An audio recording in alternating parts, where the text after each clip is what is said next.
हमारे वृंदावन में जिन्होंने श्री बिहारी जी को प्रकट किया, स्वामी श्री हरिदास जी महाराज। बिहारी जी के चरणों से नित्य सोने की मोहर प्रकट होती थी। स्वामी श्री हरिदास जी को जब ये बात पता, जब बिहारी जी आए तो सोने की मोहर प्रकट होने लगी चरणों से, तो स्वामी जी बोले क्या करें, हम तो भजनानंदी, ये सोने की मोहर प्रकट करके ठाकुर जी हमको भजन से विचलित कर देंगे। तो उन्होंने क्या किया, जितनी मोहर प्रकट होती उससे 56 भोग सामग्री बनवाते, और 56 भोग सामग्री बनवा करके विभाजन करते। जलचर यमुना जी के जितने भी मछली आदि उनको बांट देते। थलचर तो जितने भी ब्रजमंडल के थल पर रहने वाले, पृथ्वी पर रहने वाले जीव जंतु उनको बांट देते, और आकाश में विचरण करने वाले पक्षियों को बांट देते। उसके बाद जो अंश बचता वो वैष्णव ब्रजवासियों में बांट देते। उसके बाद जो अंश बचता वो अपने संग रहने वाले परिकर सेवकों को बांटते। उसके बाद जो अंश बचता वो दर्शनार्थी जो बाहर से आए उनको बांट देते। स्वयं क्या पाते, 56 भोग बना करके एक खीर में कुशा बोरते, उस कुशा में जितनी खीर आ जाती है उसको मुख में ले लेते। बस इस स्वामी श्री हरिदास जी का स्वरूप। केवल धन की बात नहीं हो रही है, सर्वांगीण स्थिति से आप त्याग, एक अलग बात होती है। त्याग जिस वस्तु का किया जाता उसको पुनः स्वीकार नहीं किया जाता। त्याग एक अलग विषय है, त्याग की बात नहीं हो रही है यहां पर बांटने की बात हो रही है, यहां लुटाने की बात हो रही है।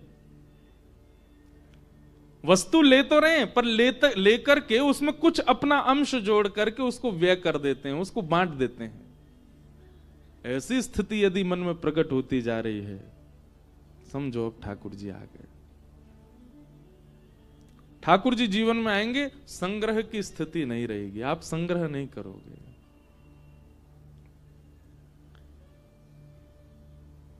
दूसरा, ठाकुर जी यदि जीवन में आ गए तो देहाभिमान शून्य हो जाओगे। कब सो रहे हैं, कब खा रहे हैं, अभी हमारी प्रायोरिटी क्या होती है? अभी प्रायोरिटी में कहीं ना कहीं सोना है, अभी प्रायोरिटी में नाश्ता है, अभी प्रायोरिटी में भोजन है, अभी प्रायोरिटी में संध्या भोजन है। पर ठाकुर जी जब जीवन में आ जाएंगे तो ये जितने भी शारीरिक प्रायोरिटीज है ना, ये सारी एक कोने होती चली जाएंगी। अब निद्रा प्रधानता नहीं है, निद्रा केवल इसलिए है तो इतना सो लें कि हमारे तन को रोग ना लगे, बस इतना ही सोओगे आप। इतना ही पाएंगे कि जिससे तन चल सके, वही पहनेंगे जिससे जाड़ा ना लगे, सर्दी ना लगे, वही पहनेंगे जिससे थोड़ा बस तन ढक जाए। बहुत व्यवस्थित रहने की स्थिति नहीं रहेगी, ठाकुर जी जीवन में आ जाएंगे। आप यदि बहुत व्यवस्थित रहते हैं, व्यवस्थित रहने का मतलब समझ रहे हैं, एक एक चीज का बारीकी से ध्यान रखते हैं, मेरे बाल कैसे हैं, मेरे कान कैसे, मेरी आंखें ठीक हैं कि नहीं है, मेरे हाथों का सब रंग तो उतर नहीं रहा, काले पड़ जाएं तो कुछ लगा लो, ये कर लो, वैसे इस प्रकार से जो रहना प्रारंभ कर दे, बहुत देहाभिमानी होकर के कहीं ना कहीं भगवत प्राप्ति में कोई अभी दूरी है। आप देहाभिमान शून्य हो जाओगे। जिन भेषा मेरो सावरो रीझे, जिन भेषा मेरो सावरो रीझे, सोही भेष ओ मैं तो सोही भेष धरूंगी, मैं तो सोही भेष धरूंगी, धरूंगी। मैं बैरागन हूँगी, मैं बैरागन हूँगी। जिन भेषा मारो सांवरो रीझे। तन की जो स्थिति है ना, कब खा रहे हैं, कब पी रहे हैं, कब सो रहे हैं, कब जाग रहे हैं, कब ये सारी स्थितियों से आप परे हो जाओगे। उत्सवात्मक जीवन हो जाएगा। उत्सवात्मक जीवन मतलब उत्सव तभी हो सकता है जब आप देह से व्यवस्थित नहीं हो। घर में ब्याह चल रहा है, सगे भाई का ब्याह हो रहा है और आप करो और 10 बज गए अब तो मैं सोने जाऊंगा, तो बाकी लोग क्या कहेंगे, अरे पागल, घर में ब्याह है, आज भी तेरे को सोने की पड़ी है। क्यों? ब्याह के समय ही हम ऐसा क्यों कहते हैं कि भाई आज भी तुझे सोने की पड़ी है? ठाकुर जी के संबंध में ये बात क्यों नहीं कहते हैं? ठाकुर जी घर में विराज रहे हैं तो सोवे की पड़ी है। लाल जी ने अभी सुबह तक कछु पायो नहीं दे तो को पराठे पावे की पड़ी है। हम व्यवहारिक जीवन में, व्यवहारिक समाज में इस बात को प्रस्तुत कर देते हैं कि भाई ऐसा ऐसा हो रहा है और तुमको अपने तन की पड़ी, अपनी पड़ी है। ये अपनी पड़ी वाली बात हम हमेशा संसार में प्रयोग करते हैं। यही जब ठाकुर जी के लिए प्रयोग हो जाए, तुमको अपनी पड़ी है, तुमको ठाकुर जी की नहीं लग रही जरा भी, उसी समय से समझ जाना अब ठाकुर जी प्राप्त होने लग गए। ये अपनी पड़ी है वाली बात तुमको अपनी पड़ी है। ठाकुर जी विराज रहे तुम्हारे माथे, इनकी सेवा करो, उनकी सेवा के लिए निद्रा को काटो, उनकी सेवा के लिए भोजन व्यंजन को काटो, उनका पहले ध्यान रखो। ऐसी स्थिति करनी नहीं पड़ेगी, अपने आप प्रकट होने लग जाए तो समझो भगवत प्राप्ति। और तीसरा सबसे विशेष, भगवत प्राप्त होने के बाद, भगवत प्राप्ति के बाद एक लक्षण होगा, सब प्रिय लगने लग जाएंगे, सब भाने लगेंगे। कोई अत्यंत ऐसा व्यक्ति जिसकी सबने निंदा कर दी हो, जिसको किसी ने भी हृदय से ना लगाया हो, जिसकी किसी ने भी एक बात भी प्रशंसा की ना करी हो, वह भी आपके सामने आ जाए, आप उसमें भी गुण देख लो, उसमें भी कुछ अच्छा ही देखने लग जाओ।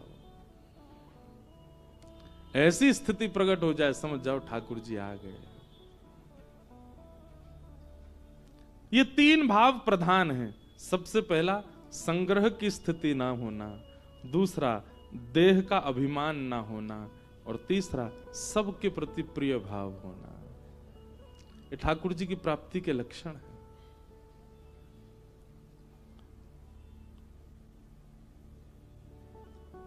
नंद जी के आत्मज उत्पन्न हुए, सब ब्रजवासी नाच रहे हैं, गा रहे हैं, आनंद मना रहे हैं। अवाद्यंत विचित्राणी वादित्राणी महोत्सवे, ऐसे ऐसे वाद्यों को बजा रहे हैं जो वाद्य हैं ही नहीं। यही होता है उत्सव में। जब उत्सव चरम हो जाता है तो फिर ये नहीं देखा जाता कि सामने हमारे वाद्य है, कि हमारे ढोलक है, तबला है। अरे जिससे आवाज प्रकट हो जाए उसी को बजा बजा के उत्सव करते हैं। ऐसे ही सब ब्रजवासियों की स्थिति हो गई। ढोलक तबला 3-4 दिन तक बज सकते हैं, उसके बाद तो इनकी अवधि नहीं है बजने की।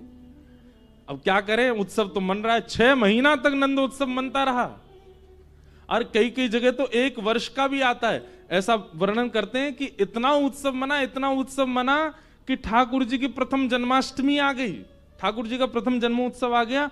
तब बूढ़ी बुजुर्ग माताएं गई यशोदा मैया से, बोली अरे बहन, लाला 1 बरस को है वे आयो, हमने तो छठी पूजी ना लाला की। छठी पूजना भूल गए। इसलिए आज भी वृंदावन के कई मंदिरों में जन्माष्टमी से 1 दिन पहले छठी पूजी जाती है ठाकुर जी की। क्यों? बोले यशोदा मैया भूल गई, तो लाला जब 1 बरस के हवे वारे वहां से 1 दिन पहले छठी पूजी। या हमारे सप्तमी के दिन ठाकुर जी की छठी पूजती, भादों की सप्तमी को। नाथद्वार में भी यही नियम है, और वृंदावन के भी कई मंदिरों में भादों की सप्तमी को छठी पूजती है और अष्टमी को जन्माष्टमी होती है। जन्मोत्सव होता है लाला का। किस भाव से? बोले यशोदा मैया भूल गई लाला की छठी पूजनो, इतना उत्सव मना। 2-4 दिन तक तो ढोल नगाड़े सब बजे। अब कहा करें, अब कहा बजाएं? तो कोई अपने हाथों से कोई स्वर निकालने लगा, कोई अपने गालों को बजाने लगा, कोई साज मिल जाए, कोई आवाज निकालने वाली कोई भी वस्तु मिल जाए, उसी पे डंडा से बजा रहे हैं। नंद घरानंद भयो जय कन्हैया लाल की। हमारे नाना जी एक बात कहते, बोले लाला बड़े बड़े पेट वाले लोग डोल रहे। ग्वाल बाल बोले अरे इतना बड़ो पेट लेके डोल रहे, कहा करोगे? बोले लेट जाओ, यही को ढोल बना के बजा में। कोई बिना बार बार डोल लो। सुबह से बोले ऐसी चिकनी चांद लेके डोल लो है, चल हमें अपने कंधा पे बैठा ले, तेरे सिर ही बजा लेंगे। और वे लोग भी मान नहीं करते, वे लोग भी अपना अपमान नहीं सहते। नंद के लाला भयो भैया, जैसे तुम्हारा मन हो वैसे करो। अवाद्यंत विचित्राणि वादत्राणि महोत्सवे। ये महोत्सव का स्वरूप है। महोत्सव में एक दूसरे की टांग खिंचाई होती है, कोई बुरा नहीं मानता, सब एक दूसरे इसी प्रकार करते हैं। सब नाच रहे हैं, सब गा रहे हैं। बड़े भागते यशोदा मैया ऐसो सुत तन जायो।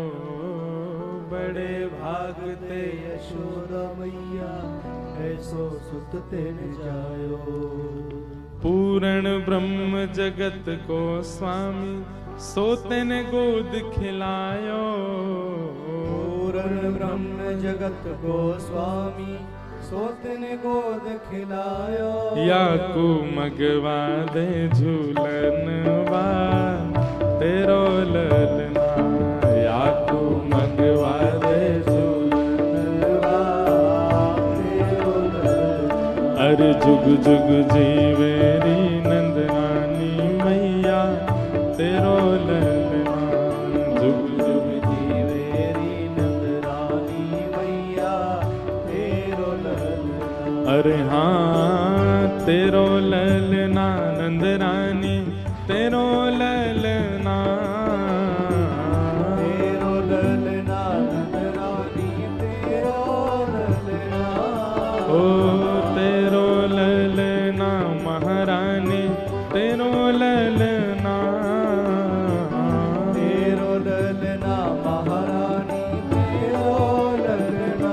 ओ जुग जुग जीवेरी यशोदा मैया तेरो ललना। जुग जुग जीवेरी यशोदा मैया तेरो ललना। हे धन्य घड़ी जब होए यशोदा मैया कह के बोले। घड़ी जब होए यशोदा मैया कह के बोले। मैया धन्य घड़ी तो तब आवेगी जब तुम्हारो लाला मैया मैया कह के डोले गो। हम सब अपने कानन हमारे कान व्याकुल है रहे सुनवे के काजे कब बोले गो मैया। धन्य घड़ी जब होए यशोदा मैया कह के बोले।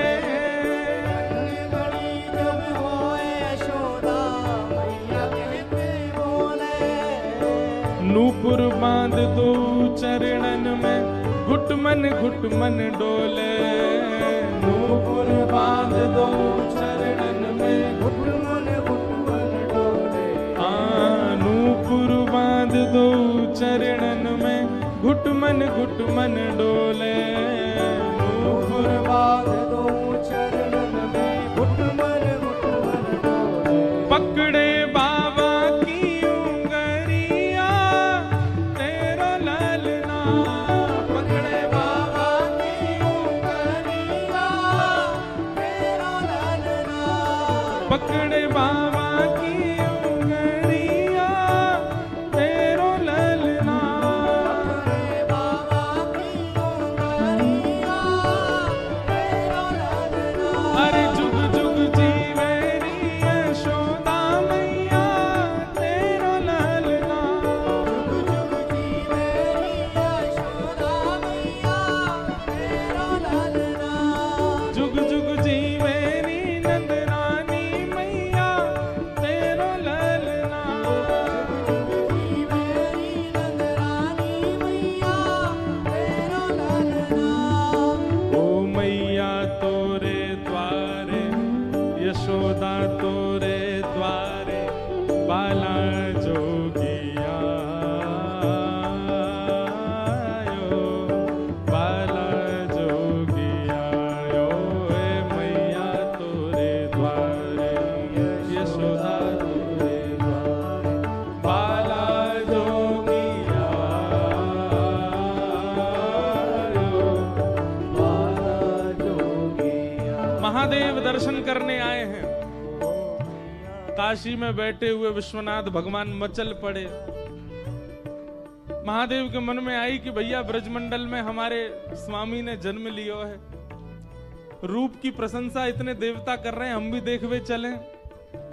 और महाराज बागंबर लपटाए त्रिशूल हाथ में लेकर के डमरू बजाते हुए अलख निरंजन समस्त गलियों को, माहौलों को, समस्त नगरों को आनंदित करते हुए महादेव दौड़ते हुए जा रहे हैं। मैया तेरे द्वारे, यशोदा तोरे द्वारे, बाला जोगी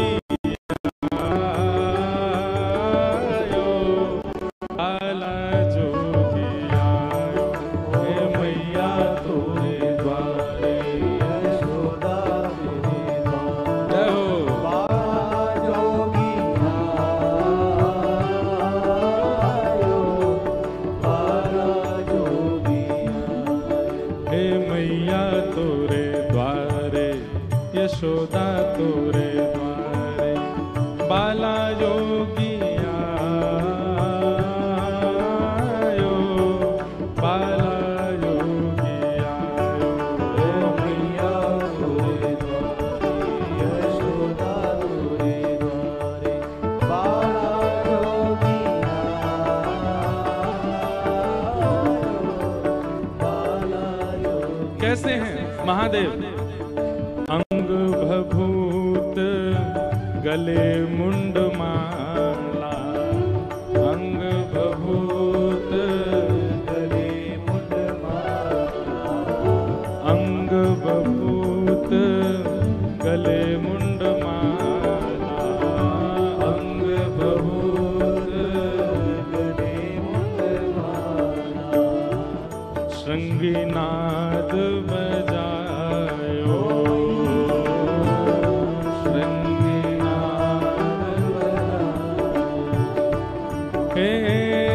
बांको तिलक भालू पे चंदा, बांको तिलक भालू पे चंदा, बांको तिलक भालू पे चंदा, बांको तिलक भालू पे चंदा।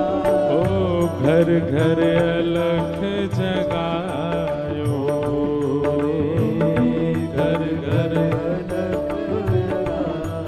हे मैया तोरे द्वारे, यशोदा तोरे द्वारे, बाला जोगी आयो,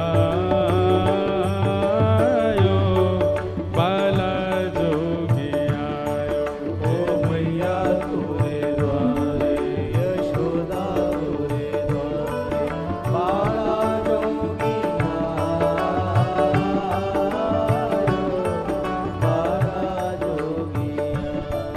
बाला जोगी आयो, बाला जोगी आयो, बाला जोगी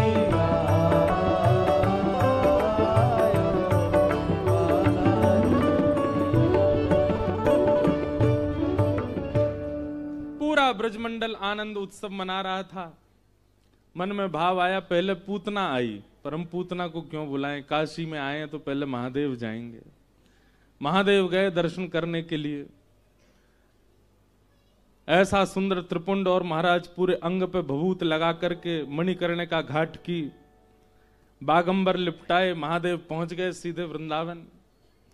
वृंदावन जाकर के कुछ सखी से बोले, हम भविष्य कथन करने वाले हैं, हमने सुनी है यहाँ के राजा जो नंद बाबा उनके लाला भयो है, नहीं जाके उनको समाचार दो।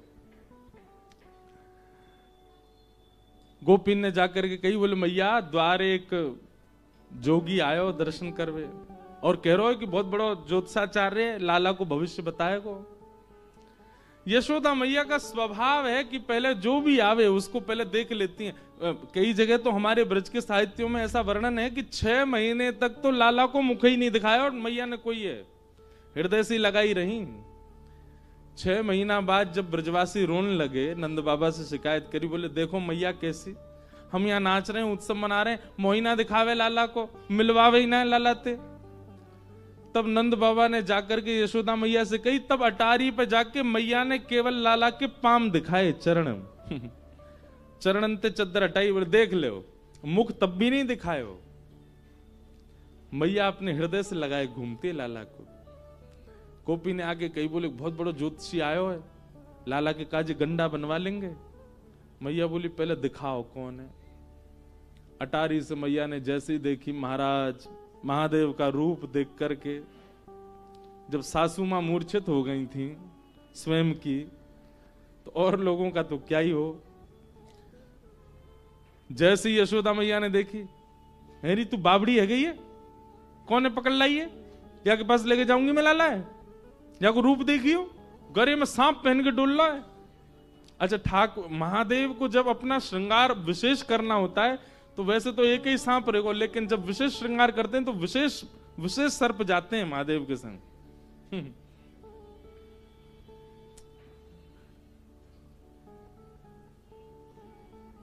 अब मैया द्वार पे आ गो, जोगी क्या करें, बोले अरे बाबा मोड़ान के एक ही काम है, दक्षिणा दे दो सबरे चले जाएंगे।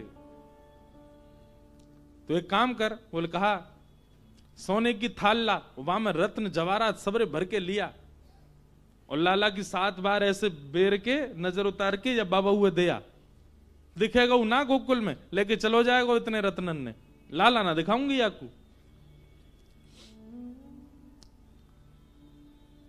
ले भिक्षा चली नंद रानी, कंचन थाल सजायो, लो भिक्षा जोगी जाओ। भिक्षा लेकर के जैसी मैया गई, जाकर के रत्न आभूषण सब प्रस्तुत कर दिए। महादेव देख करके बोले मैया जी कहा लेके आई हो, बोले बाबा यही ले जाओ, ये दक्षिणा है हमारे लाला के यहाँ, आप आए, आप हमारे द्वार पे आए, आपको बारंबार प्रणाम करें, लो दक्षिणा लो, अब जाओ यहाँ ते। मैया हमको ये सब ना चाहिए, हम तो तेरे लाला को दर्शन करने आए हैं।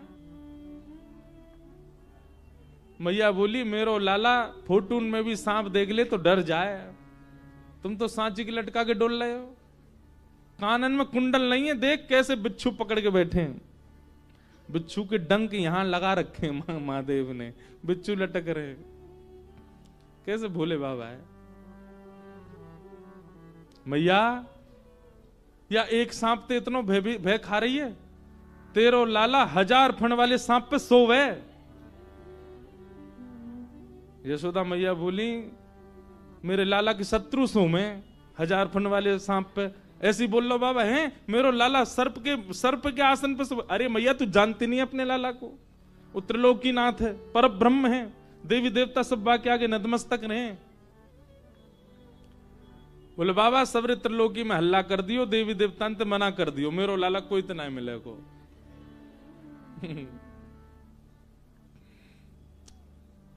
महादेव बोले ना चाहिए तेरी दौलत भिक्षा, ना चाहिए तेरी दौलत, ना ये कंचन माया हो मैया, ना ये कंचन माया, तेरे लाल को दर्श करा दे मैया, तेरे लाल को दर्श करा दे मैया, मैं बड़ी दूर ते आयो हो मैया, बड़ी दूर।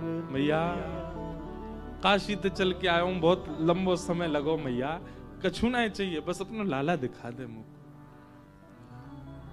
मैया बोली लाला तो ना मिलोगे बाबा, और कछु बता।